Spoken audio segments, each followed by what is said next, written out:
اب آپ سے تفسیر اور تشریح ان آیات کی مختصراً جب وہ مکمل ہوگی تو پھر ہم اپنے جو بھی سوالات ہوں گے وہ آپ کی خدمت پر رکھیں گے. بسم اللہ کیجیے. الحمدللہ نحمدہ ونصلی علی رسولہ الکریم. پچھلے رکوع میں اللہ تعالیٰ نے اپنی نعمتیں بیان کیں اور بتایا کہ جو لوگ ان نعمتوں کے منکر ہیں ان کو کیا عذاب ہوگا. یطوفون بینہا و بین حمیم الآن، کیسے جہنم کے کھولتے ہوئے پانی اور جہنم کی آگ کے درمیان وہ گھومتے ہوں گے. قرآن کی عادت ہے کہ جہاں بھی برے لوگوں کے عذاب کا تذکرہ ہوتا ہے وہیں اللہ تعالیٰ نیک لوگوں کی حوصلہ افزائی بھی کرتے ہیں. اس لیے فرمایا وَلِمَنْ خَافَ مَقَامَ رَبِّهِ جنتان، اور اس شخص کے لیے جو اپنے رب کے سامنے کھڑے ہونے سے ڈر گیا. جنتان، دو باغ ہیں. جنت باغ کو کہتے ہیں. یہ جو جنت کا لفظ ہے اس کو بھی سمجھنا چاہیے. جنہ عربی میں جو جیم نون نون یہ مادہ یا یہ الفاظ جہاں بھی آئیں گے نا تو اس کا معنی اصل میں ہوتا ہے چھپنا. صحیح. میں اس کی مثالیں دیتا ہوں. جیسے جن کا جو لفظ ہے جن، جن کیونکہ چھپی ہوئی مخلوق ہے. مجنون کا لفظ، مجنون جس کی عقل پہ پردہ پڑ گیا ہو، چھپ گئی ہو. تو جنون یعنی عقل کام نہ کر رہی ہو. تو اسی سے نکلا ہے کہ جنہ یہ وہ باغ کو اصل میں عربی میں بستان بھی کہتے ہیں. حدیقہ چھوٹا باغ، بستان بڑا باغ. تو جسے فارسی میں گلستان کہتے ہیں، انگلش میں گارڈن کہتے ہیں، اردو میں باغ کہتے ہیں. تو یہ جو جنت کا جو اصطلاح ہے یہ قرآن نے یہ اس باغ کے لیے استعمال کی ہے جو چھپا ہوا ہو، یعنی بہت گھنا ہو. جب باغ بہت زیادہ گھنا ہوتا ہے نا، ایک قسم کا اس میں اندھیرا ہوتا ہے. جی بالکل. تو یہ جنت کا لفظ کہ جو لغوی معنی ہیں اور جو باغ کے معنی میں جو استعمال ہوتا ہے اس میں یہ مطابقت ہے. ٹھیک. تو جنت کا لفظ جہاں بھی آئے گا تو آپ یہ سمجھ لیں گھنے باغات کو کہا جائے گا. وہ صحیح. وَلِمَنْ خَافَ مَقَامَ رَبِّهِ، پچھلی رکوع میں تھا کہ جو اللہ سے نہیں ڈرتے ان کے لیے یؤخذ المجرمون، کہ مجرمین کو یعرف المجرمون بالنواصب الاقدام، مجرموں کو پیشانی کے بالوں سے پکڑ لیا جائے گا. تو اب اللہ تعالیٰ ایک انتہا کو بیان کرنے کے بعد جو جرائم کی دنیا میں انتہا کو پہنچے ہوئے ہیں تو ان لوگوں کا تذکرہ کر رہے ہیں جو نیکی کی دنیا میں اور اچھائی کی دنیا میں انتہا کو پہنچے ہوئے ہیں. کیونکہ اس رکوع میں دو قسم کی جنتوں کا بیان ہے. دوسری جنت جو ہوگی اس کو انشاءاللہ ہم اگلے مرحلے میں اس کا تذکرہ کریں گے، اگلے ایپیسوڈ میں. تو یہاں وہ ان لوگوں کو جو بالکل اچھائی میں انتہا کو پہنچے ہوئے ہیں ان کو کیا ملے گا، اس نعمت کا اللہ نے ذکر کیا. اور انتہائی درجے کی اچھائی کو پہنچنے والے کون ہوتے ہیں؟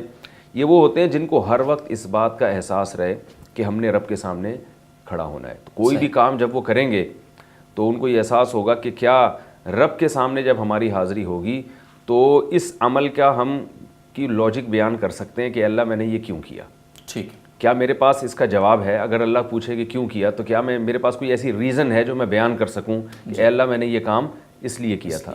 تو فرمایا وَلِمَنْ خَافَ، اور اس شخص کے لیے مقام ربہ جو اپنے رب کے سامنے کھڑے ہونے سے ڈر گیا، یعنی ہر وقت اس کو یہ خوف رہتا ہے کہ جنتان، اس کے لیے دو جنتیں. جیسے کہ حدیث میں آتا ہے کہ ایک وقت ہر انسان پر ایسا آنے والا ہے لیس بینہ و بین اللہ ترجمان. نبی نے فرمایا کہ اللہ اور اس کے درمیان کوئی تیسرا نہیں ہوگا، ترجمان نہیں ہوگا. اس طرح سے ہر شخص کو اللہ کے سامنے کھڑا ہونا ہے تو اس کو ہر وقت یہ استحضار رہے. تو اللہ نے فرمایا اس کے لیے دو جنتیں ہیں. ٹھیک ہے. فَبِأَيِّ آلَاءِ رَبِّكُمَا تُكَذِّبَانِ، تو تم اپنے رب کی کون کون سی نعمتوں کو جھٹلاؤ گے. اب ان نعمتوں کا، اس جنت کا کہ اللہ خود صفات بیان کرتا ہے. ذواتا افنان. ٹھیک ہے. افنان فن کی جمع. وہ بہت ساری شاخوں والی ہوں گی جنت، یعنی باغات کے جو درخت ہیں ان کی شاخیں بہت کثرت سے ہوں گی، یہ بتانے کے لیے کہ گھنے درخت ہوں گے وہ. ٹھیک ہے. فَبِأَيِّ آلَاءِ رَبِّكُمَا تُكَذِّبَانِ. اب دیکھیے یہ قرآن کا ایک حسن ہے، بلاغت ہے کہ جنت کے بعد پھر فرمایا اپنے رب کی کون کون سی نعمتوں کو جھٹلاؤ گے، کیونکہ نیک لوگوں کو ایسا اچھا بدلہ مل جانا یہ خود اللہ کی نعمت ہے. پھر اس درخت کی صفت اللہ بیان کر رہے ہیں کہ کثیر شاخوں والے ہوں گے، تو اس سے بھی انسان کو ایک خوشی ہوتی ہے. تو اللہ پھر اس کے بعد بیان کر رہے ہیں کہ تم اپنے رب کی کون کون سی نعمتوں کو جھٹلاؤ گے. فیہما، ان دونوں باغات میں عینانی، دو چشمے ہوں گے، تجریان، جو بہہ رہے ہوں گے. جرا یجری جریانن، کسی چیز کا بہنا. فبأي آلاء ربكما تكذبان، تو تم اپنے رب کی کون کون سی نعمتوں کو جھٹلاؤ گے. صحیح. فیہما، ان دونوں جنتوں میں، من کل فاکہۃ، ہر قسم کے پھل میں سے، زوجانی، دو دو قسمیں ہوں گی. ہر قسم کے پھل کی دو دو قسمیں ہوں گی. فَبِأَيِّ آلَاءِ رَبِّكُمَا تُكَذِّبَانِ اپنے رب کی کون کون سی نعمتوں کو جھٹلاؤ گے. اس میں یہ بھی بتا دیا کہ ہر قسم کے پھل بھی ہوں گے. جی یہ زوجان کی تھوڑی سی اور دو جوڑے جو کہا ہے. دیکھیں یہ جو آ رہا ہے نا قرآن میں, یہاں جتنے بھی الفاظ ہیں اس میں دو کا تذکرہ آ رہا ہے. جی کہ دو باغات ہیں, دو چشمے ہیں, اور ہر پھل کی دو قسمیں ہیں. تو بہت سے علماء نے اس آیت کو اس کے ظاہر مراد نہیں لیا ہے قرآن کی دوسری آیتوں کے پیش نظر, ٹھیک ہے, بلکہ مراد یہ لیا ہے کہ اس میں تعدد ہوگا, کثرت, ٹھیک ہے, یعنی کثرت کو بھی تسنیہ سے تعبیر کر دیا جاتا ہے, یعنی ایک سے زیادہ ہوں گی. صحیح ہے. تو یہ تعدد کو کہ یعنی تنوع ہوگا, منفرد ذائقے ہوں گے.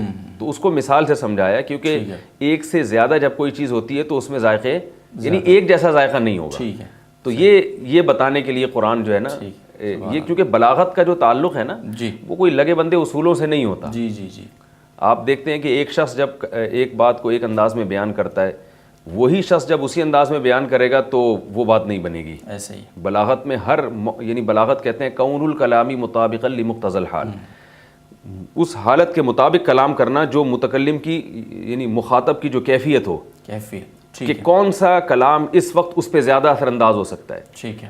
تو تکذبان کا جو لفظ ہے نا, کہ اے جن و انس, کیونکہ یہ بھی دو ہیں نا, جنات اور انسان, تو اللہ نے ان کے مزاج کی رعایت کر کے تثنیہ کے صیغے استعمال کیے ہیں. ٹھیک ہے. تو بہت سے اکثر مفسرین تو اسی طرف گئے ہیں کہ اس میں تنوع مراد ہے, کہ بہت ساری قسموں کے ہوں. ٹھیک ہے. متکئین علی فرش, تکیہ لگائے ہوئے ہوں گے, علی فرش, فراش کی جمع فرش ہے, بستر کو کہتے ہیں. ایسے بستروں پر, دوسرے مقام پہ آتے ہیں ارائک, ایسے تختوں پر, ایسے جیسے بادشاہ لوگوں کے تخت ہوتے ہیں, تو ایسے تختوں پر اور ایسے بستروں پر بیٹھے ہوئے ہوں گے. بطائنہا, بطن کسی بھی چیز کے اندرونی حصے کو کہتے ہیں, پیٹ کو بھی بطن اس لیے کہتے ہیں کہ وہ اندر ہوتا ہے. تو بطائنہا من استبرق, ان کے جو اندر کا کپڑا ہوگا وہ موٹے ریشم کا ہوگا. استبرق, دو لفظ قرآن میں بہت استعمال ہوئے ہیں, سندس اور استبرق. سندس کہتے ہیں باریک ریشم کو, اور استبرق کہتے ہیں موٹے ریشم کو. میں بہت اس میں کنفیوز ہوتا تھا کہ اس میں باریک کون سا ہے, موٹا کون سا ہے. تو میں نے اپنے استاد سے ایک دفعہ ذکر کیا, میں نے کہا استاد جی یہ مجھے یاد نہیں رہتا کہ موٹا ریشم استبرق ہے یا سندس ہے. تو انہوں نے فرمایا اس کا طریقہ یہ کہ استبرق, قاف آ رہا ہے نا موٹا سا, تو یہ اس کی علامت ہے کہ موٹا ریشم ہے. تو یہ یاد رکھنے کا اچھا طریقہ ہے. وجن الجنتین, جنا چنے ہوئے پھل کو کہتے ہیں. جنتینی, دونوں باغوں کے جو پھل ہوں گے, دانن, اصل میں دانیاں, یعنی کہ وہ لٹکے ہوئے ہوں گے, قریب ہوں گے. یہ دنیا کا جو لفظ ہے اس سے یاد رکھیں, دنیا کا ایک جو ترکیب یعنی اس کی جو لغوی تحقیق بیان کی جاتی ہے, صرفی تحقیق, وہ یہ دنو سے نکلا ہے. صحیح, کہ دنیا کو دنیا اس لیے کہا جاتا ہے کہ وہ آخرت کے مقابلے میں ہم سے قریب ہے. تو یہاں بھی یہ اسی دنیا کے لفظ سے دانن, دانی, یعنی کہ قریب ہوں گے ہم سے. پھل جو ہے وہ جھکے ہوئے ہوں گے اور قریب ہوں گے. ٹھیک ہے. فَبِأَيِّ آلَاءِ رَبِّكُمَا تُكَذِّبَانِ, پس تم اپنے رب کی کون کون سی نعمتوں کو جھٹلاؤ گے. اب آپ دیکھیں کہ یہ یعنی ایک باغ میں بڑا خوبصورت منظر پیدا ہو جاتا ہے. بے شک یہ بھی ہو سکتا تھا قرآن مجید میں کہ اللہ کہتے تم وہاں جاؤ گے تو تمہیں جو ہے وہ باکس میں اور برتنوں میں پھل پیش کیے جائیں گے جیسے ہوٹلوں میں ہوتا ہے, اور پیکنگ میں, پلاسٹک کی پیکنگ میں, خوبصورت پیکنگ میں. لیکن یہ نیچر نہیں ہے. نیچرل یہی ہے کہ آپ کبھی جائیں, میں نے تو الحمدللہ گھوما ہوں باغات میں, کوئٹہ میں اور KPK کے باغات میں, کہ درختوں کے جو پھل لٹکے ہوئے ہوتے ہیں اور وہ شاخیں نیچے چھو رہی ہوتی ہیں, ان میں جانا اور ان سے پھل توڑنا, اس منظر کو دیکھنے کا الگ مزہ ہوتا ہے. تو اللہ تعالیٰ نے وہ پورا, کیونکہ انسان کی فطرت سے واقع میں جنت میں یہی ماحول اللہ تعالیٰ نے انسانوں اپنے نیک بندوں کے لیے پیدا کیا. اللہ تعالیٰ ہم سب کو اس کا مستحق بنائے. فیہن قاصرات الطرف, فرمایا ان باغات میں قاصرات الطرف, نظر کو جھکانے والی. قصر کہتے ہیں اپنے آپ کو کسی باؤنڈ کر لینا. تو یعنی وہ انہوں نے اپنی نظروں کو اپنے شوہروں تک باؤنڈ کیا ہوا ہوگا. ٹھیک ہے. وہ عفت اور پاک دامنی مراد ہے اس سے. لم یطمثہن, ان کو کسی نہیں چھوا ہوگا, انسن, کسی انسان نے, قبلہم, ان جنتیوں سے پہلے, ولا جان, اور نہ کسی جن نے. صحیح, پاک دامنی ہے کہ اپنے شوہر سے محبت کے علاوہ ان کے دل میں کسی اور سے کی طرف میلان نہیں ہوگا. صحیح. فَبِأَيِّ آلَاءِ رَبِّكُمَا تُكَذِّبَانِ, بس تم اپنے رب کی کون کون سی نعمتوں کو جھٹلاؤ گے. صحیح. كَأَنَّهُنَّ الْيَاقُوتُ وَالْمَرْجَانُ, فرمایا یہ عورتیں ایسی ہوں گی جیسے کہ یاقوت اور مرجان. یہ تشبیہ ہے تشبیہ یاد رکھیں کبھی بھی کسی چیز کی من کل الوجوہ نہیں ہوتی، صحیح، یعنی یاقوت اور مرجان کے پتھروں کی طرح ہوں گی۔ صحیح، اب ظاہر ہے پتھر تو ایک سخت چیز ہوتی ہے، ٹھوس چیز ہوتی ہے، تو تشبیہ کا اصول یہ ہے کہ تشبیہ میں یہ دیکھا جاتا ہے کہ وصف مشہور میں تشبیہ، جیسے ہم کسی کو کہتے ہیں کہ زید شیر ہے، گویا کہ وہ شیر ہے، گویا کہ کیا مطلب؟ شیر کی جو مشہور صفت ہے بہادری ہے، جی، تو جب ہم کہیں گے کہ زید شیر جیسا ہے یا شیر کی طرح ہے یا شیر ہے، تو کیا مطلب؟ بہادر بہت زیادہ ہے۔ تو اب یہ نہیں کہیں گے بھائی زید کی تو دم بھی نہیں ہے، زید کے تو جبڑے بھی نہیں ہیں، زید کے تو ناخن بھی نہیں ہیں اس جیسے۔ تو یہاں پہ بعض لوگوں کو اشکال ہوتا ہے کہ یاقوت اور مرجان تو ایک پتھر ہیں، تو حور جنت کی اور اس کی عورت کو یاقوت مرجان سے تشبیہ دینا، تو یاقوت مرجان کی جو وصف مشہور ہے نا، وہ پتھر ہونا نہیں ہے، وہ سخت ہونا نہیں ہے، اس کا وصف مشہور ہے اس میں شفافیت، صحیح، اس میں خالص پن کا ہونا، اس کی خوبصورتی، اس کی چمک۔ تو اللہ تعالیٰ جنت کی حور کو یاقوت اور مرجان سے تشبیہ دے رہے ہیں۔ حدیث میں اس کی تفصیل آتی ہے، صحیح مسلم کی حدیث ہے، آپ صلی اللہ علیہ وسلم نے ارشاد فرمایا کہ جنت کی جو حور ہے، آپ نے فرمایا یرا مخ سوقہما من وراء اللحم، آپ صلی اللہ علیہ وسلم نے فرمایا کہ جنت کی حور اتنی خوبصورت ہوگی کہ اس کی پنڈلی، جو پاؤں کی پنڈلی ہے، اس کا جو گودا ہے وہ باہر سے نظر آتا ہوگا۔ تو صحابہ حیران ہوئے، عرض کیا یا رسول اللہ یہ کیسے ممکن ہے تو انسان نا، جی، تو کیسے ممکن ہے کہ اس کا گودا باہر نظر آ رہا ہو؟ تو آپ صلی اللہ علیہ وسلم نے فرمایا کہ کیا تم نے قرآن میں نہیں پڑھا کہ انہن الیاقوت والمرجان؟ تو اب آپ یاقوت اور مرجان کے پتھر میں کوئی بھی دھاگا داخل کریں، وہ کتنا موٹا پتھر ہوگا لیکن وہ دھاگا باہر سے نظر آئے گا۔ تو اب یاقوت اور مرجان تو انسان سے زیادہ سخت ہیں، لیکن اس میں اتنی شفافیت ہوتی ہے کہ وہ ٹرانسپیرنٹ ہوتے ہیں۔ تو نبی صلی اللہ علیہ وسلم نے جنت کی حور کی جو پاکیزگی ہے اور اس کی جلد کی صفائی کو، طہارت کو ایسے بیان کیا ہے کہ آپ صلی اللہ علیہ وسلم نے فرمایا کہ اللہ تعالیٰ نے تشبیہ اسی لیے دی ہے صحیح، کہ تمہیں یہ تعجب نہ ہو، دنیا میں اس کی مثالیں ملتی ہیں، تو کیا وہ عورت جو اللہ نے پیدا ہی نیک بندوں کے لیے کی ہے، کیا اللہ اس کو ایسا حسن و جمال نہیں دے سکتا؟ فَبِأَيِّ آلَاءِ رَبِّكُمَا تُكَذِّبَانِ، پس تم اپنے رب کی کون کون سی نعمتوں کو جھٹلاؤ گے۔ هَلْ جَزَاءُ الْإِحْسَانِ إِلَّا الْإِحْسَانِ، جی، فرمایا بھلا کیا احسان کا بدلہ احسان کے سوا کچھ ہو سکتا ہے؟ یہ بھی اللہ تعالیٰ کی رحمت ہے جی، کہ اللہ ہمارے ٹوٹے پھوٹے اعمال کو احسان سے تعبیر کر رہے ہیں۔ بے شک، اصل میں تو عربی میں احسان کہتے ہیں کسی عمل کو اچھائی کی انتہا تک پہنچانا، یعنی کسی اچھے عمل کو بہت ہی عمدہ طریقے سے کرنا۔ عمدہ طریقے سے، ٹھیک ہے، جیسے کہ حدیث میں آتا ہے نا، حضرت جبریل علیہ السلام والی حدیث ہے بل احسان، کہ کہ حضرت جبریل نبی صلی اللہ علیہ وسلم کے پاس آئے، متفقون علیہ حدیث ہے، اور پوچھا یا رسول اللہ اسلام کیا ہے؟ تو آپ نے بتایا کہ یہ 4 ارکان، اور ایمان کیا ہے؟ آپ نے کلمہ توحید کا بتایا۔ تو انہوں نے پوچھا کہ ایمان بھی ہو گیا، اسلام بھی ہو گیا، اب احسان کیا ہے؟ یعنی کوئی بہت ترقی کرنا چاہتا ہے تو آپ نے فرمایا ان تعبد اللہ کأنک تراہ، ایسے اللہ کی عبادت کرو جیسے اس کو دیکھ رہے ہو، کیونکہ تم نہیں دیکھتے تو وہ تو بہرحال دیکھ رہا ہے۔ تو یہ کیا ہے؟ عبادت کو یا کسی بھی عمل کو اس اسٹیج پہ پہنچا دینا، تو بہت عمدگی سے ادا کرنا۔ تو اللہ فرماتے ہیں کہ جیسے ان لوگوں نے اعمال کو بہت عمدگی سے ادا کیا، ان کے دل میں ہر وقت استحضار رہتا تھا کہ اپنے رب کے سامنے ہمیں جواب دینا ہے۔ تو اس وقت انسان کی کیا کیفیت ہوگی؟ وہ ہر عمل کو دل جمی سے، بالکل اس کی مثال ایسے ہے جیسے باس جب دیکھ رہا ہوتا ہے نا، تو جو ملازمین ہیں ان کے کام کرنے کی کیفیت کچھ اور ہوتی ہے، اور جب باس چلا جائے، ہمیں یاد ہے ہم جب طالب علم تھے تو حضرت مفتی البابا صاحب سے ہم تخصص میں پڑھا کرتے تھے، تو جیسے ہی استاد جی کلاس میں انٹر ہوتے نا، ہم سب ایسے سیدھے بیٹھ جاتے اور کتاب سامنے ہوتی تھی مطالعے میں، جس طلبہ کی سب کی عادت ہوتی ہے استاذ کی موجودگی میں، تو ایسے ہم مطالعہ کر رہے اور بہت جیسے یعنی دل جمی کے ساتھ، اور دل بھی لگتا تھا۔ تو ایک دن استاد جی نے کہا کہ یہ جو تم لوگ اتنے صوفی بن کے ایسے مطالعہ کر رہے ہو نا، مجھے پتہ ہے جیسے ہی میں کمرے سے باہر نکلوں گا پھر سارے ٹیڑھے میڑے ہو جاؤ گے، ٹھیک ہے نا، کوئی ایسے ٹانگیں پھیلا لے گا، کوئی لیٹ کے مطالعہ شروع کر دے گا۔ تو وہ فرمانے لگے کہ ہم جانتے ہیں طلبہ کی عادت کو۔ تو بالکل یہی کیفیت ہے کہ جب آپ کو یہ استحضار ہوتا ہے کہ اللہ ہمیں دیکھ رہا ہے، تو پھر عبادت کا جو انداز ہے وہ بالکل وہی ہوتا ہے جو ہمارا استاذ کی موجودگی میں مطالعے کا انداز ہوا کرتا تھا۔ اور جب آپ کو یہ استحضار نہ ہو، یہ تو مسلمان کو یقین ہے کہ اللہ ہر وقت دیکھ رہے، لیکن جب یہ دل میں اس کا یہ حاضر نہ ہو یہ خیال، تو پھر عبادت کا وہی حشر ہوتا ہے جو ہماری عبادتوں کا حشر ہے کہ دل جمی کے ساتھ عبادت نہیں ہوتی۔ تو اللہ فرماتے ہیں کہ جو بھی، یہ صرف عبادت میں نہیں، کوئی بھی عمل ہو، تو اللہ فرماتے ہیں ان لوگوں نے ہر عمل کو عمدہ طریقے سے کیا ہے تو حل جزاء الاحسانی، تو ایسے احسان کا بدلہ بھی احسان ہے، ہم ان کو بدلہ بھی بہت ہی اچھا دیں گے. تو فبأي آلاء ربكما تكذبان، تم اپنے رب کی کون کون سی نعمتوں کو جھٹلاؤ گے. بہت بہت شکریہ مصعب. یہ ایک سوال یہاں فیہن قاصرات الطرف پہ آتے ہیں. یہاں پہ جہاں جس طرح ترجمہ بھی ہوا، اس کی تفسیر میں بھی آپ نے بتایا کہ جو حوریں ہیں وہاں پہ، جو خواتین ہیں وہاں اہل جنت کے لیے، وہ ان کی نظریں نیچی ہوں گی، با حیا ہوں گی وہ، اور پہلے ان کو کسی انسان نے، یہ انڈرسٹوڈ سی بات ہے. مطلب اس کو یہاں خصوصیت سے بیان کرنے کی کیا ضرورت ہے، جبکہ آگے سورہ واقعہ میں بھی ہم دیکھ رہے ہیں کہ وہاں پہ یہاں تک کہ وہ شراب بھی پئیں گے، پاکیزہ شراب کا اور جگہ آیات میں ذکر ہے. پھر اس شراب کو پینے کے بعد لا یصدعون عنہا ولا ینزفون، نہ ان کے سر میں درد ہوگا، نہ وہ ہوش کھوئیں گے اپنے. پھر آگے لا یسمعون فیہا لغوا ولا تأثیما، کوئی بیہودہ بات بھی نہیں ہے، کوئی گناہ کی بات بھی نہیں ہے. جب یہ سارا ماحول ہے وہاں پہ، اس انوائرمنٹ میں اس صفت کے بیان کرنے کی آخر کیا ضرورت ہے؟ دیکھیں کوئی بھی یعنی جو بھی اللہ نے مخلوق پیدا کی ہے نا، اس میں کوئی وصف ممتاز ہوتا ہے جو اس کو دوسروں سے جدا کرتا ہے. جی.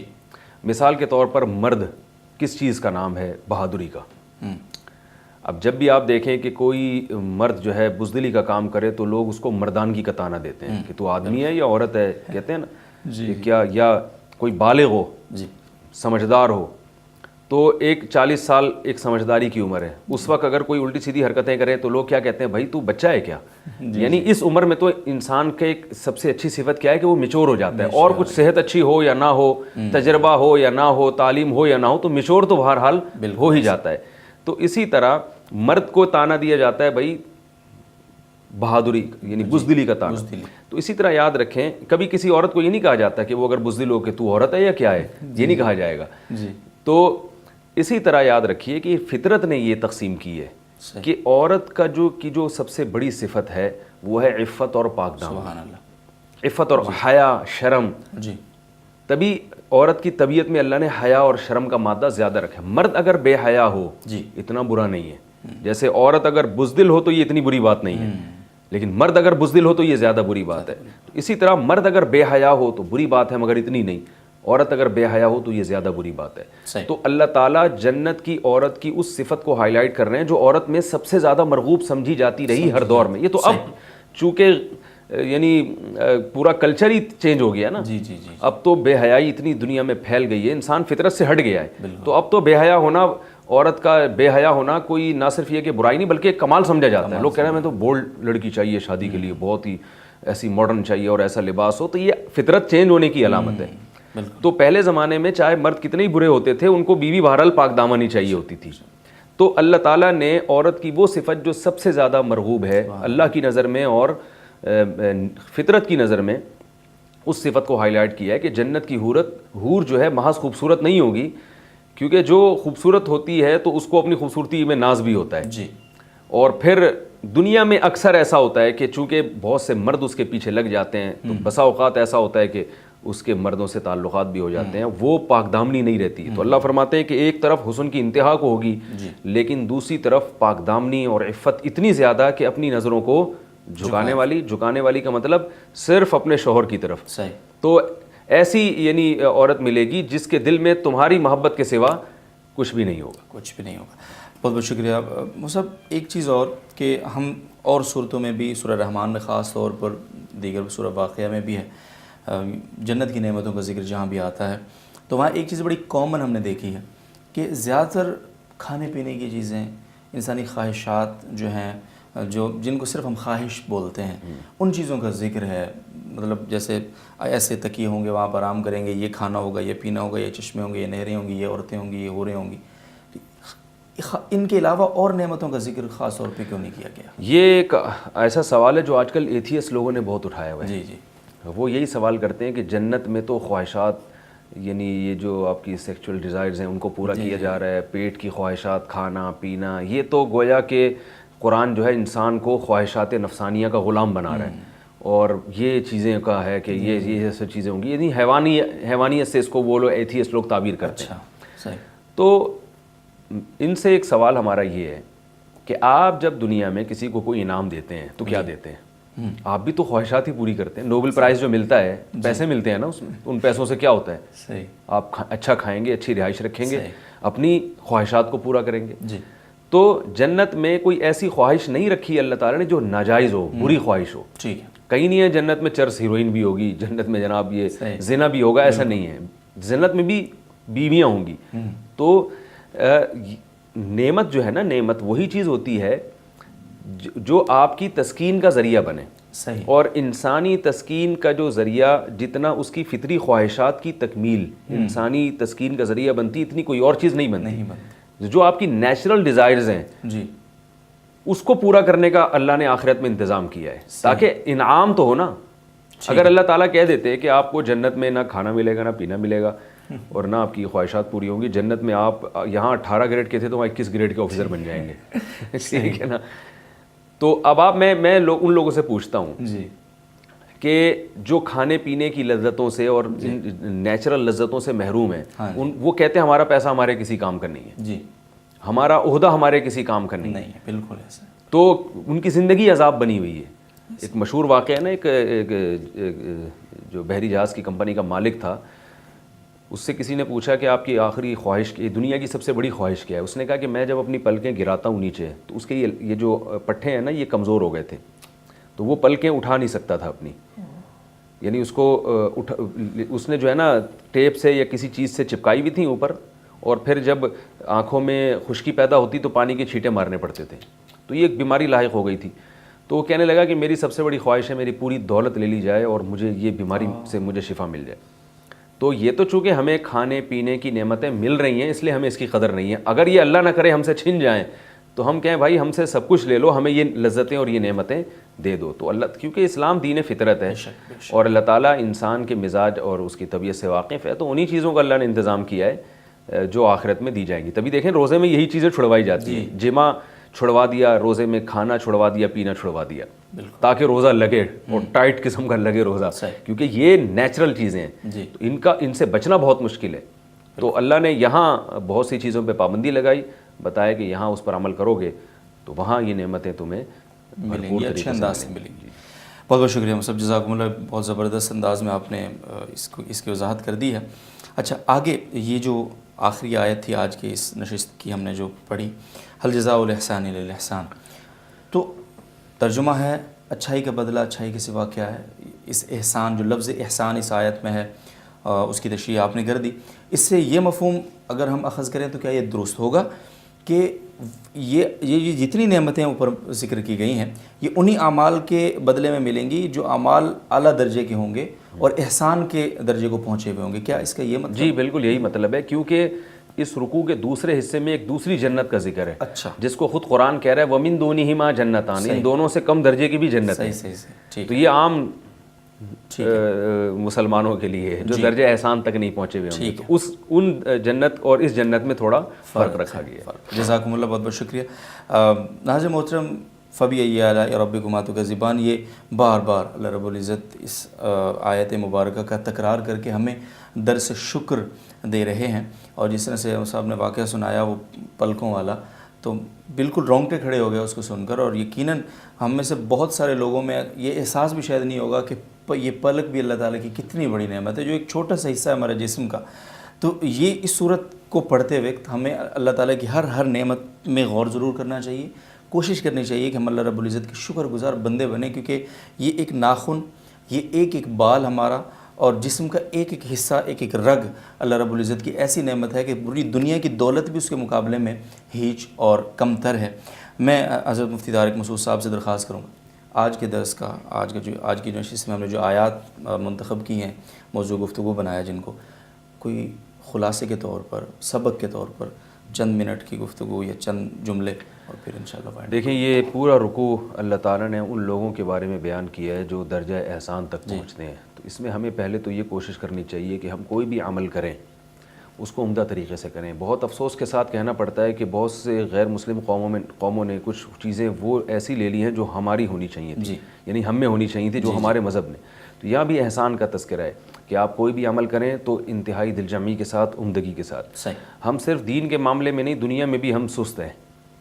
آپ دیکھ لیں کہ یونیورسٹیوں میں جو ٹیچرز ہیں وہ پڑھانے میں بہت سے ٹیچرز وہ سستی سے کام لیتے ہیں, ان کی پریپریشن نہیں ہوتی, طلبہ پڑھنے میں سستی سے کام لیتے ہیں. تو حالانکہ یہ بھی ہمارے دین کا حصہ ہے.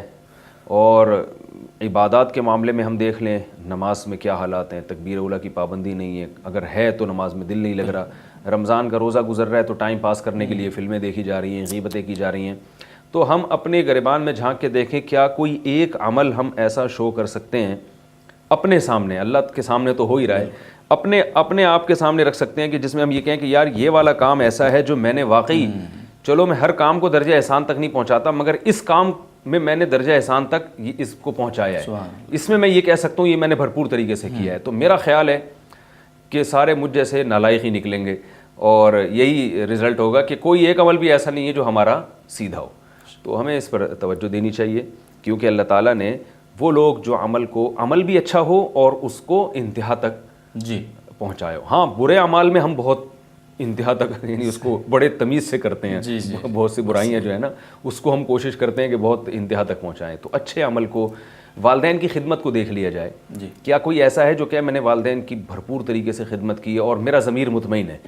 وہاں بھی ڈنڈی مارتے ہیں میاں بیوی کے حقوق کے معاملے میں, بچوں کے حقوق کے معاملے میں, کوئی بھی ٹیچر کے, اساتذہ کے حقوق ہیں, پڑوسیوں کے حقوق ہیں, رشتہ داروں کے حقوق ہیں, غربا اور مساکین کے حقوق ہیں. تو نہ اللہ کے حقوق کو ہم درجہ احسان تک پہنچاتے ہیں نہ مخلوق کے حقوق کو. جس ادارے میں ہم ملازمت کرتے ہیں تو اس ادارے نے جو ہم پہ ذمہ داریاں عائد کی ہیں کیا ان ذمہ داریوں کو ہم درجہ احسان تک پہنچاتے ہیں؟ تو میرا خیال ہے شاید ہم سبھی اس میں صفر نکلیں. تو اللہ نے تو اصل جنت تو ان لوگوں کے لیے رکھی ہے. بہت بہت شکریہ, بہت بہت شکریہ مصعب. سامعین مکرم, بس حضرت مصعب نے جس طرح سے وضاحت فرما دی ہے اور جو آخری جو خلاصے کے طور پہ جو باتیں انہوں نے ارشاد فرمائی ہیں ان کا خلاصہ اگر میں کروں تو وہ ایک لائن میں یہ ہے کہ ہم جو بھی عمل کریں تو ہم یہ سوچ کر کریں کہ کل کو اس عمل سے اگر مجھے آنکھ ملانی پڑے تو میں اس عمل سے آنکھ ملا سکوں. تو یہ جب سوچ ہوگی اور یہ فکر ہوگی تو انشاءاللہ ہم یہ جو نعمتیں اللہ رب العزت نے گنوائی ہیں درجہ احسان کے پر فائز لوگوں کے لیے, انشاءاللہ العزیز ان کو حاصل کرنے میں اللہ تعالیٰ ہمیں ضرور کامیابی دیں گے. ناظرین محترم, آج کی نشست میں اتنا ہی. ملاقات ہوتی ہے اگلے درس میں آپ سے انشاءاللہ. تب تک کے لیے اجازت دیجیے. اللہ حافظ.